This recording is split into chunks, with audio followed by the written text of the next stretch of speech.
Good morning, everyone. Hope everyone had a great night last night. That show was absolutely amazing. I really enjoyed it.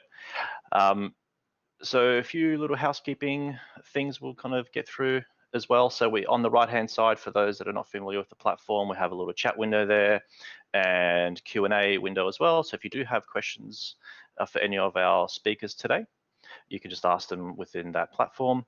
And you can also move around after the presentations, and we'll be sharing a link in that chat window so to take you out of the room.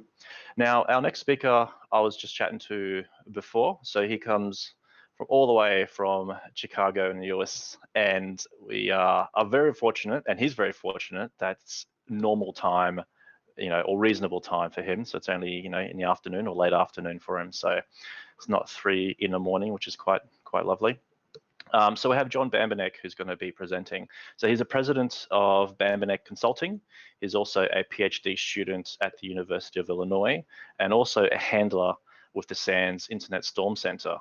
And I would say is probably a very busy person with a lot of spare time. He has over 20 years experience in information security and leads several international investigative efforts tracking cyber criminals, some of which have led to some very high profile arrests and legal action, which is a very positive thing to see. He currently tracks neo-Nazi fundraising via cryptocurrency and publishes that online to Twitter, and has other monitoring solutions for cryptocurrency activity. So first and foremost, thank you very much, John, for being one of our heroes of the internet. So he's going to be talking around adversarial machine learning and its impacts on cybersecurity. So without further ado, thank you very much, John. Thank you. I'll share my screen here really quick. All right, well, it's going to be a little meta here for a second so I can find where my PowerPoint. There we go. All right. So today, this evening for me, but today for you, I'm going to talk about adversarial machine learning. Already went over my bio a little bit, but I've recently gone back to get my PhD in machine learning and what I call multi-domain cybersecurity machine learning. So using the context of activity as it relates to each other to come to some better decision making in some of the machine learning models that we have. And there's aspects of that I'll talk about this, specifically how the criminals try to abuse machine learning to obviously create bad classifications and bad outcomes. So generally, the state of the problem in cybersecurity, right? This is a tongue-in-cheek Onion article, which is a parody news site.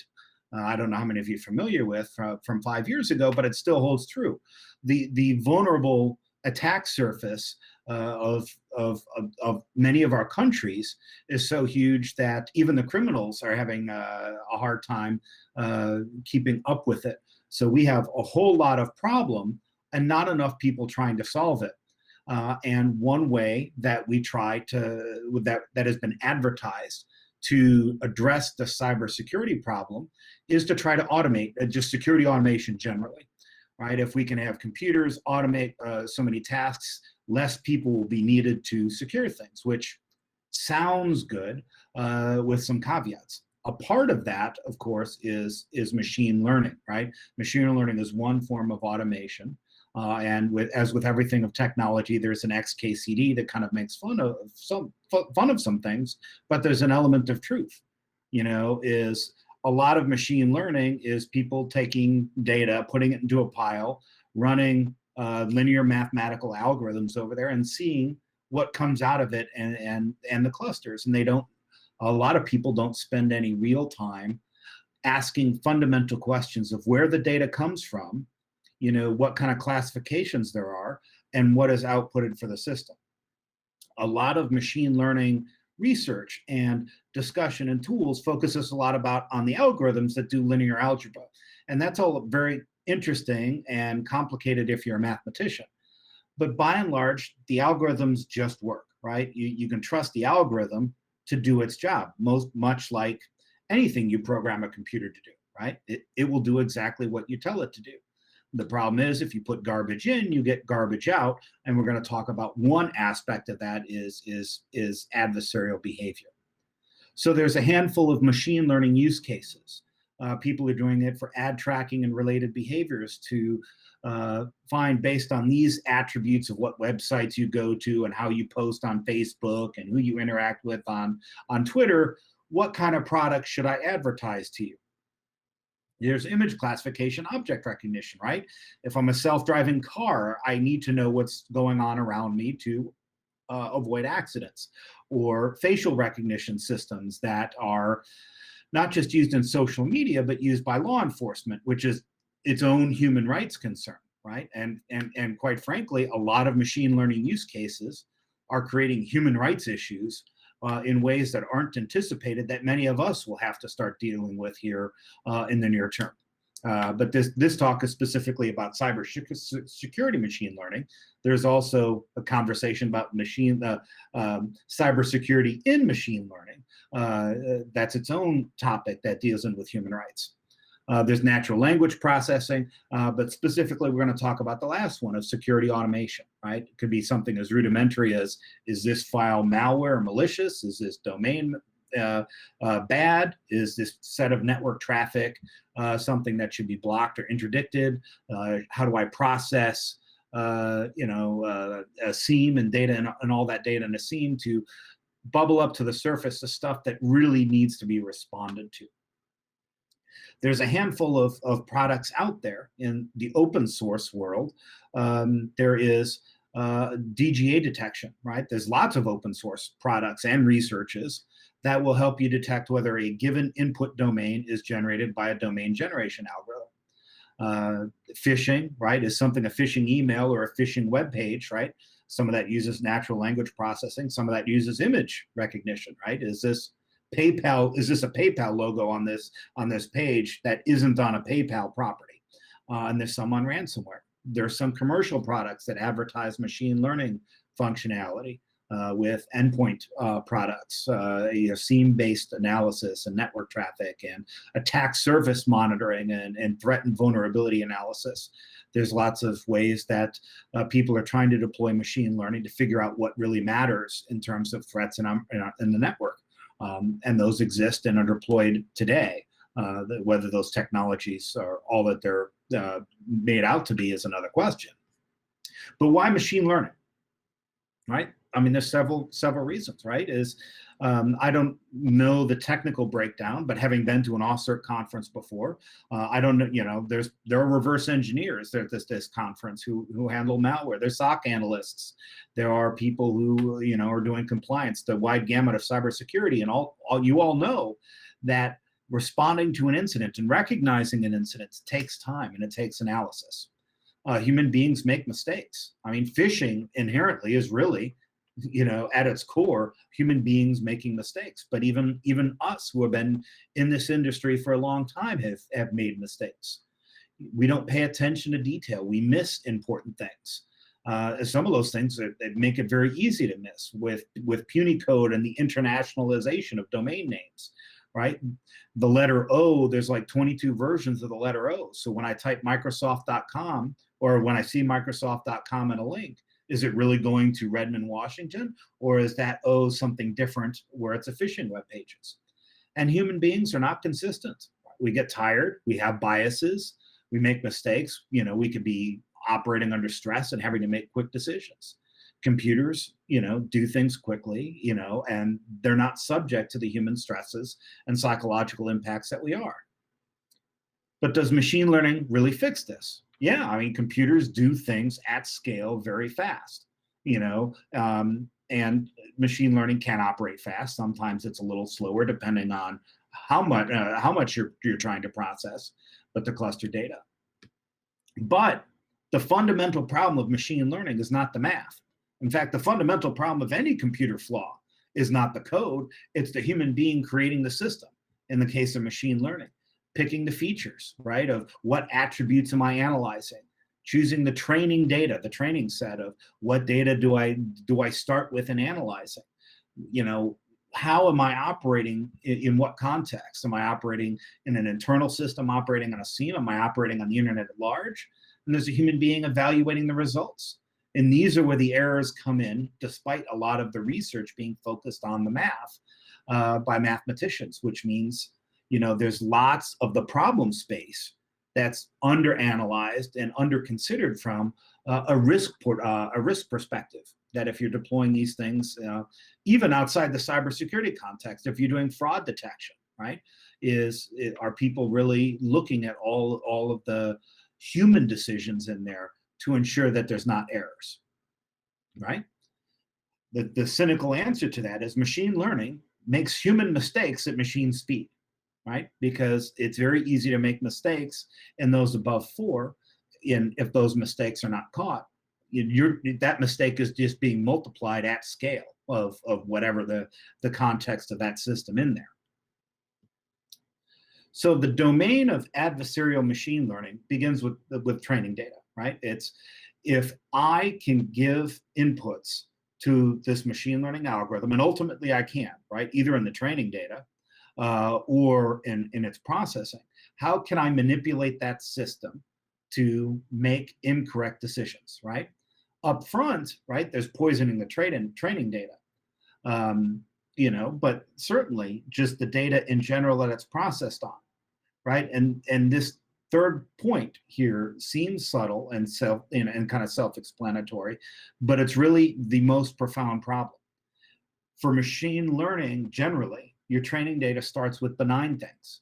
Facebook has algorithms to say, oh, you like this artist and you're posting about this news, and it can kind of figure out what you're interested in to basically sell targeted advertising access to advertisers. Okay. But by and large, all the data that's being analyzed is generally benign, right? It's, how most people are posting on Facebook not to manipulate the algorithms. People are doing image recognition based on Google Images. They type in cat and they select, okay, here are all the cat pictures. If you're doing natural language processing, you're operating on literature or news articles, right? And one particularly interesting thing is there are machine learning systems out there that are analyzing news sites now, particularly business news, to do high frequency trading. Oh, this news article or this social media post is good news for this company, I should buy, or it's bad news and I should sell or do options trading and the like. We're deploying a lot of these things. And when you train them, you're starting with good data, and that's fine, right? In cybersecurity, what we have is malicious data. We actually don't have a lot of good data sets, right? So if you think about it, I want to create a machine learning tool to determine if something's malware or not. We've got lots of malware. You can go to VirusTotal and get it. How do you find benign executables? Well, you could start with Windows and maybe Office and web browsers, but going to all of the third-party tools, even conventional ones, is hard. And I'm sure many of you who have ever been responsible for antivirus systems in an enterprise know that, I don't know, once a year or so, a major antivirus product detects, some major DLL or executable like Word as malicious. Major antivirus companies get it wrong every now and then. You've got malicious network traffic. You've got phishing emails. All of this is created by the adversary, who has decades of experience tricking our systems in automated ways. And we're going to talk about how they do that in this talk, right? So that's the profound difference, is that we're starting operating on not just malicious stuff, but malicious data sets where the adversary is actively trying to manipulate information systems. So let's give an example of poisoning the data set, right? Of poisoning your training data set. So of just domain names. We've talked about domain generation algorithms, right? Mathematical formulas that take input that just produce random looking domain names. Well, if you were going to create a whitelist, what would you do, right? You'd go to Majestic or Umbrella or Alexa that creates lists of the most popular domains on the internet, right? Up to 1 million. And that's what everybody uses as whitelist. If you take a look at domain whitelists in scholar.google, you're going to see lots of research into that. Well, that can't be manipulated, right? it's the most popular stuff, right? The top 10 is pretty static. It's YouTube and Facebook and Apple and Amazon, things you would expect, right? But you get much farther down that list, and things do get manipulated, right? And not necessarily with what you would consider machine learning attack tools, right? There's black hat search engine optimization, right? There's an entire cottage industry, and we call it black hat SEO, but we really don't treat it as a criminal marketplace, right? Is Google and the search engines try to figure out algorithms to stop it, but by and large, they're people who do nothing all day, who've made lots of money, that make sure their clients' websites are the top of whatever targeted Google searches or Bing or DuckDuckGo or whatever, right? There's social media amplification, right? That's a huge threat. We'll talk about that specifically in a little bit, but almost all of the activity around election manipulation is based off of disinformation in social media. And it's not just one person posting to Twitter or Facebook. You've got to get that information out there. There are traffic delivery systems to make websites artificially more popular. It's done with click fraud or click fraud type networks. It's also done in exploit kits. It already exists. It exists before there was a notion of using cybersecurity machine learning.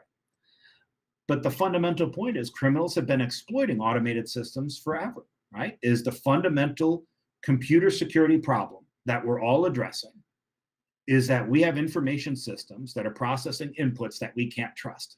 And how do you do that safely, right? Whether that's buffer overflows or SQL injection, the list goes on, but ultimately comes down to it's easy to create untrusted inputs, and it's hard to create systems that will safely process them. That problem did not go away in machine learning. It's just a lot of people just pretend that it doesn't exist because the algorithms don't lie. Well, the problem isn't the algorithms, it's the four aspects I showed earlier. And if I can poison the upfront training set because people use whitelists that are based on popularity, which is a rough analogy of safe, but not complete. If I can manipulate that, then all of a sudden my attacks get whitelisted and I'm through, right? And I defeat the machine learning system.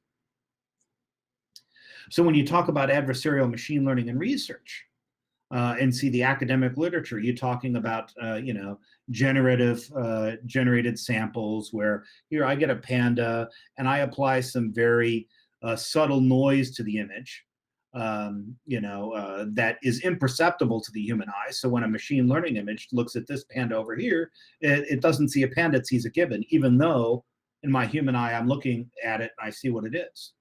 Because unlike humans that ignore immense amounts of information, computers see it and process all of it. That's how research does it. Those are how people who are generating the attacks against machine learning systems are trying to test it, right? In these obscure mathematical ways, right? And I'm using image classification to make a point. Well, if you were trying to trick a facial recognition system, first, a facial recognition system isn't operating off of static images, it's operating off of actual live video and what it's observing. You're not doing things like this if you're an attacker. What you're doing is things like this. This is from the Hong Kong protests where somebody has, in essence, right, a light projector over his face. So now a machine doesn't know, okay, where exactly are the eyes? Where's the nose? Where's the mouth? And all the features are wrong, right? That's how it works in real life. That's what and I don't want to say an adversary in this case, because this is a pro-democracy protester in Hong Kong. But it's somebody actively trying to defeat a facial recognition system, right? And these are the kind of things that attackers do. And the point of these two slides is to say how we research and look at attacks against machine learning is not at all the techniques of what attackers are actually doing. So, like I say, our adversary has tons of experience, right? But we're not really studying those attacks. And I've got an example in here that goes back 11 years, right? It was a 4chan related attack called Operation, and you can get the idea of profanity. And what it was doing was trying to manipulate the top 10 Twitter trending topics. And it was basically a somewhat inappropriate expression about gorillas.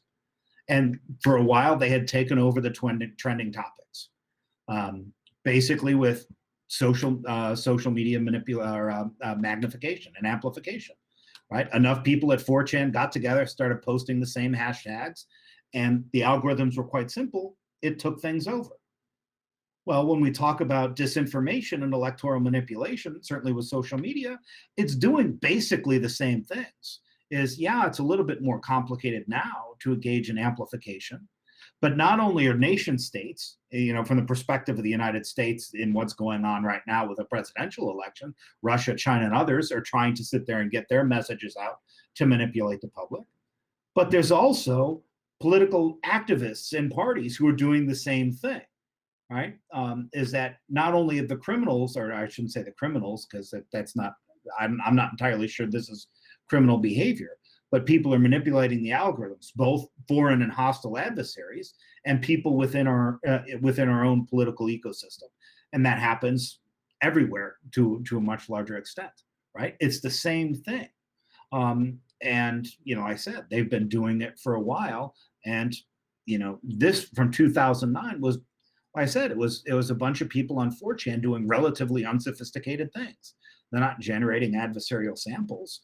They're just figuring out the weak points of the algorithm and kicking it over. They're not bothering with the math. So when we talk about machine learning, especially in the cybersecurity context, right? Ultimately, what comes down to is there's an attempt for classification, right? Now, classification generally, right? What kind of class is this? Is it a cat? Is it a panda? Is it good? Is it bad? Is this image represent John Bambenek, or does it represent somebody else, right? That is entirely a choice of who makes the system and what they're trying to accomplish. And it has caused some awful bias problems. When you look at facial recognition systems applied to African American or people that are Black, the systems behave quite poorly, right? So you quite literally in a computer science context have systemic bias. But like I said, those classifications are determined by people. They're also hard to decide, right? You can have classes that are too coarse. You can have them that are too narrow. If you have a very coarse class, it could include things that you really don't want included. If it's too narrow, you exclude things you don't want to exclude. You could create a machine learning system that doesn't just classify something as malware or benign. You could say it's not just malware. This is NJRAT or Adwint or Luminosity Link, right? And those are just rats. This is a specific brand of stalkerware. Well, if that's your class, when somebody develops new malware, the system won't detect it. If it's too coarse, it may detect benign things. So as an example, going back to domain generation algorithms, right, is generally a DGA produces random looking domain names of random characters, right? It's like somebody bashed their fists on a keyboard and creating it. We know malware uses DGAs. But so do ad trackers and related technologies, right, for similar reasons. So the class contains both, all right, maybe not malicious, if you don't want to call it good, and bad, right? We can agree that ransomware is better than pervasive ad and web tracking. So if you're choosing a class of is a DGA or not, right, you're including data that you might not necessarily want to action, and certainly that you wouldn't want to action the same way as ransomware or botnets or so on, right? And like I said, this is a large body of cybersecurity machine learning right here, where it's just kind of hand waving. Well, we know DGAs are bad, so anything that's detected as a DGA is bad. Well, your class is a little too coarse because there is some non-malicious or less malicious uses of DGAs. They're just not used by human beings. That doesn't mean the classifier doesn't give you interesting information. It does, but it's not sufficient because you didn't choose your classes correctly. So, I mean, a defense for this is like a red team, right? We've discussed there's lots of discussions on red teams and pen testers, but there isn't really a lot of discussion in enterprises, either both with security vendors who are creating ML tools or enterprises that have red teams that are deploying them, right? How do you attack this system with a hacker mindset, right? I'm not interested in people doing interesting Gaussian transforms against an ML system. What would a hacker actually do? What would a criminal do to defeat this system? And what kind of person are you hiring to figure that out, right? And I don't know that we've trained an awful lot of people. I don't know how many people specialize in it. I've not heard of a machine learning red team per se. I know there are people thinking about it, but if you're deploying machine learning, say just in fraud detection at a major financial institute, who do you have? And that system is responsible for protecting billions of dollars. Who do you have that's kicking the tires of that thing, doing the kind of things an actual adversary would do? So vulnerability 2 is class confusion, right? So what if I can make something, say the National Security Agency, right? It's an intelligence agency that steals a lot of information, right? As an American, most Americans, I guess, have a mixed view of it, but generally, right, that's the home team. Now, if I'm China or Russia, that's the adversary. But what if I can make the NSA look like Facebook, right? Where you can have class confusion. Well, depending on what features, that's not entirely outside the realm of possibility, right? Here's an example of the attributes of both. It's a crafted example, right? They both take and process lots of information. They're executing on objectives that have nothing to do necessarily with the interests of what they're surveilling, right? The NSA, obviously it's an intelligence agency. Assassination is ultimately in the cards. Facebook, hopefully not, but they both behave similar to intelligence agencies, but you would treat them differently, right? Depending on how you would define that class. But thinking about it, it's an absurd example. You shouldn't treat Facebook the same way you treat an intelligence agency. But if you're creating your classes coarsely enough, both would be captured. But it's interesting, right? If you just take a look at, let's define the class of malicious software.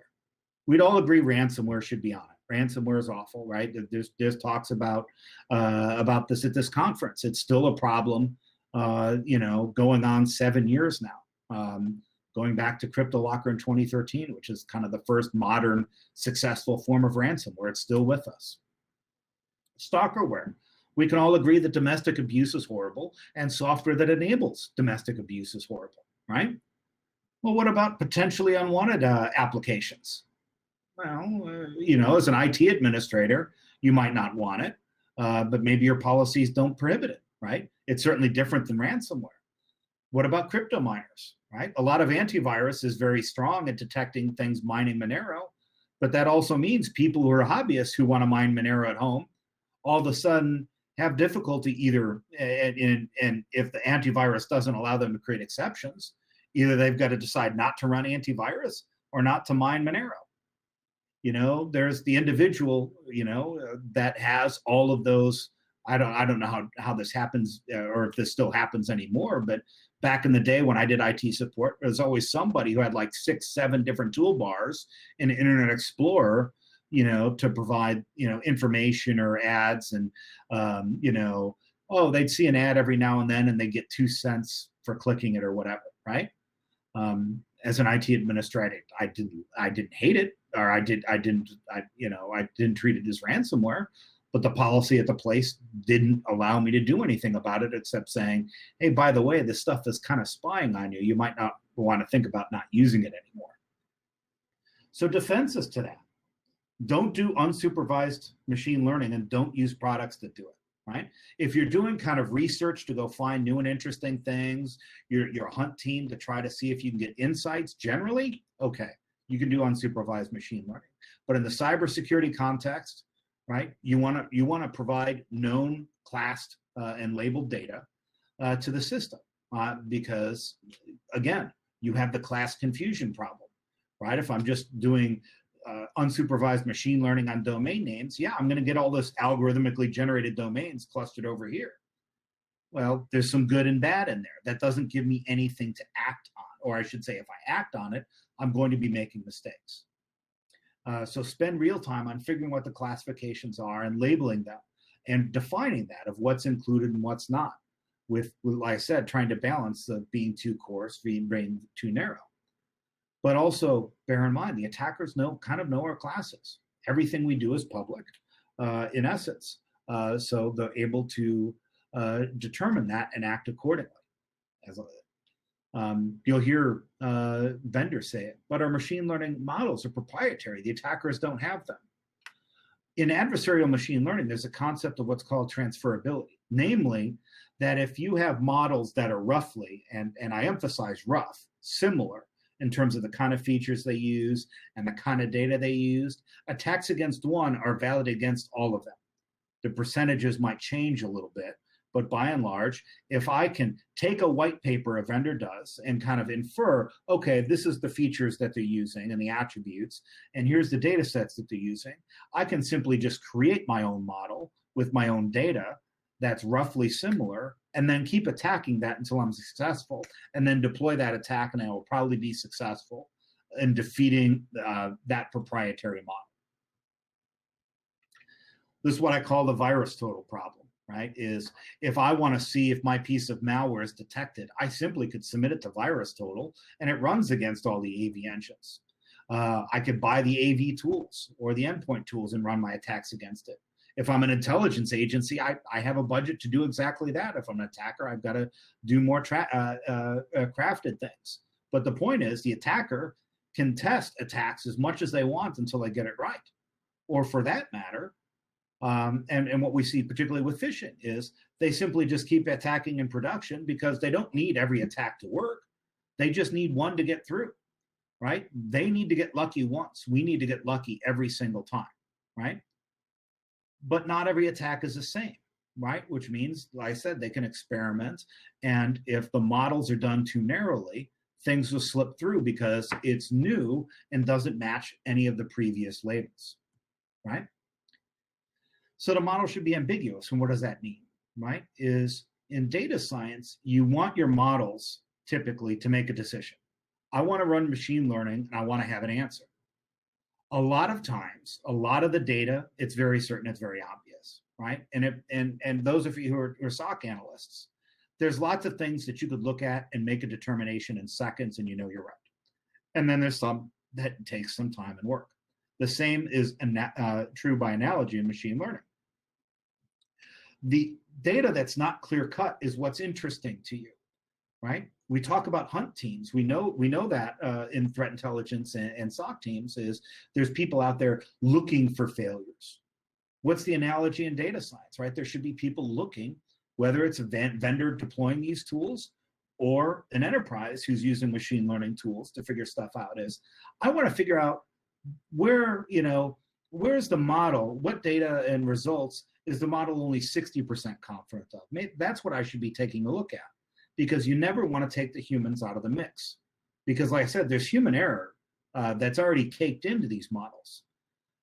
So you don't have to analyze every decision a machine learning model makes, but certainly you could do 10%, manually when a model is new, and then 1% going forward. If something makes a decision, 1 out of 100 times, send it to a SOC anyway to say, hey, take a look at this, give it a thumbs up or thumbs down about whether it's correct or not.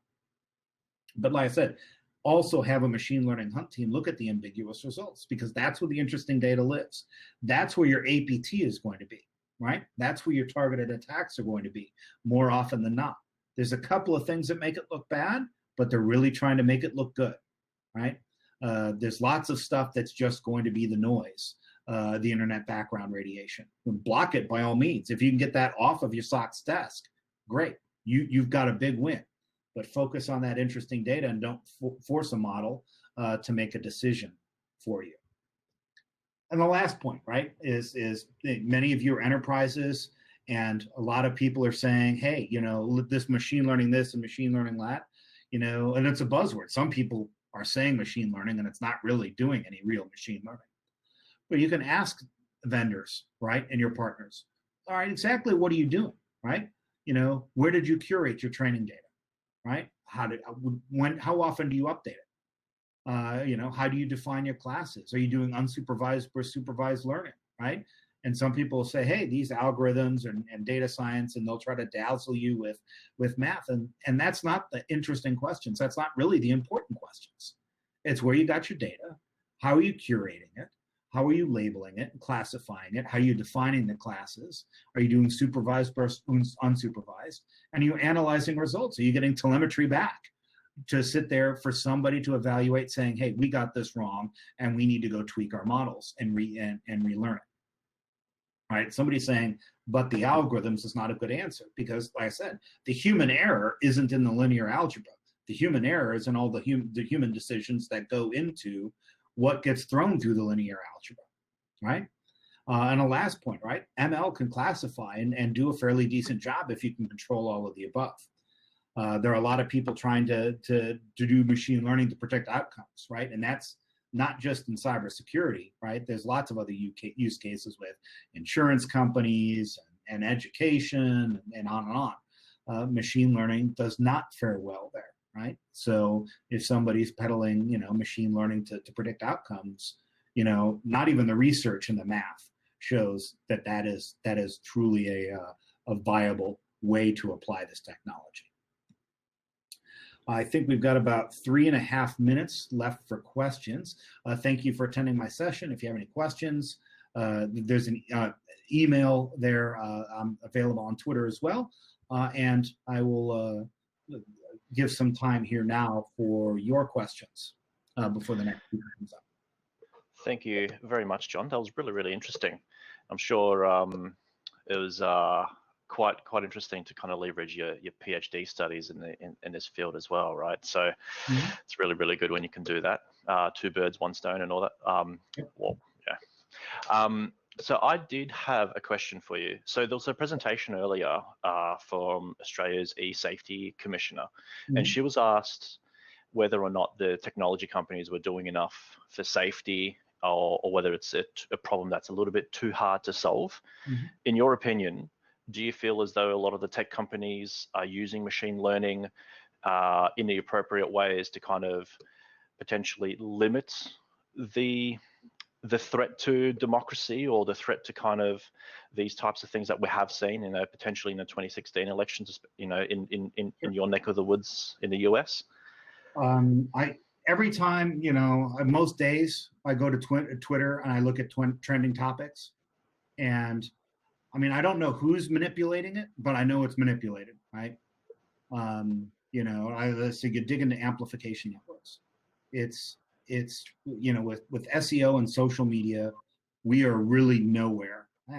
Maybe that's too cynical, but I'm Irish by heritage, and everything kind of sucks. So we're not very far along in trying to curate out manipulated online content.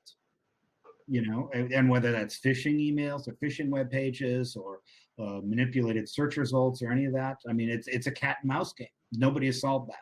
They're trying, but I don't know that it's a terribly solvable problem based on the techniques and what we're trying to do today. So yeah, we're still seeing manipulated content. The difference between 2016 and 2020, from the United States perspective and foreign adversaries, is that Russia was predominantly the one trying to influence in 2016. Now there's several other countries doing it as well, and they have divergent incentives. So I don't know if it's canceled out, right? Russia wants to have Trump win. China wants Biden to win. They're both relatively sophisticated. Is their influence canceling each other out?